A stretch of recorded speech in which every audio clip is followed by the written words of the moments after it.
টিআরপিতে পিছিয়ে যাচ্ছে আর্য অপর্ণার প্রেম, তবে কি পছন্দ নয় দর্শকদের? সে কারণেই কি শেষ হচ্ছে চিরদিনই তুমি যে আমার? তবে টিআরপি নাকি আসল কারণ নয়। জিতু দিতিপ্রিয়ার এই সিরিয়াল বন্ধের পিছনে নাকি রয়েছে জটিল এক ঝামেলা। আর্য অপর্ণার আর বিয়েটা তবে দেখানো হবে না, তার আগেই বিদায় ঘন্টা বেজে গেল নাকি? আসলে কি হয়েছে সবটা খুলে বললেন দিতিপ্রিয়া নিজেই। শুনুন তাহলে। শোনা যাচ্ছে প্রযোজনা সংস্থা এসবিএফ এবং চ্যানেলের মধ্যে ঝামেলা হওয়ায় নাকি এই ধারাবাহিক বন্ধের সিদ্ধান্ত নেওয়া হয়েছে। যে ধারাবাহিকের টিআরপি রেটিং যত ভালো, সেই ধারাবাহিক তত দিন চলে টেলিভিশনের পর্দায়। আর কিছু সময় পর যদি সেই সিরিয়ালে টিআরপি রেটিং কম হতে শুরু করে বা ধারাবাহিক শুরু হওয়ার পরেও টিআরপি তালিকা খুব একটা প্রভাব ফেলতে না পারে, তাহলে সেই ধারাবাহিক বন্ধ করে দেওয়া হয় চ্যানেল কর্তৃপক্ষের পক্ষ থেকে। জি বাংলা করুণাময়ী রানী রাসমণি ধারাবাহিক শেষ হওয়ার পর ছোট পর্দা থেকে লম্বা বিরতি নিয়েছিলেন দিতিপ্রিয়া রায়। এরই মধ্যে বড় পর্দা এবং ওয়েব সিরিজে চুটিয়ে কাজ করেছেন। এরপর চিরদিনই তুমি যে আমার ধারাবাহিকের হাত ধরেই ফিরেছেন। জিতু কমলকেও দেখা গিয়েছে বহুদিন পর। অসমবয়সী প্রেমের গল্পে এই দুজন নায়ক নায়িকা।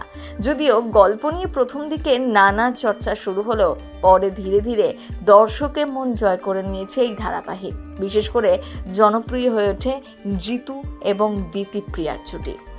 সম্প্রতি দেখা গিয়েছে অপর্ণাকে ভোলার জন্য তাকে শিলিগুড়ি অফিসে পাঠিয়ে দিয়েছে আর্য, কিন্তু অপর্ণাকে ছাড়া আর্য কিছুতেই থাকতে পারবে না। তাই বাস ছাড়তেই গাড়ি নিয়ে অপর্ণাকে আটকাবে বলে ছুটল আর্য।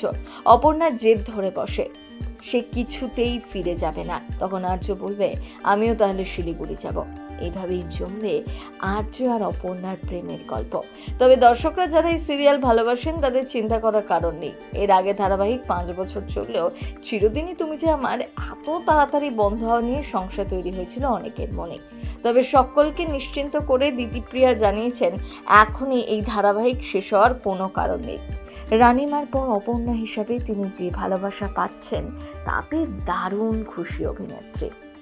চিরদিনই তুমি যে আমার ধারাবাহিকটি যখন শুরু হয় তখন একদম গোড়ার দিকে প্রোমো দেখে দর্শকরা অনেকেই বিরূপ মন্তব্য করেছিলেন যে এইটা নাকি একটি রিমেক। ধারাবাহিকের গল্পও তাদের নাকি আগে থেকেই জানা, অন্য একটি সিরিয়ালের নকল করছে এই সিরিয়াল।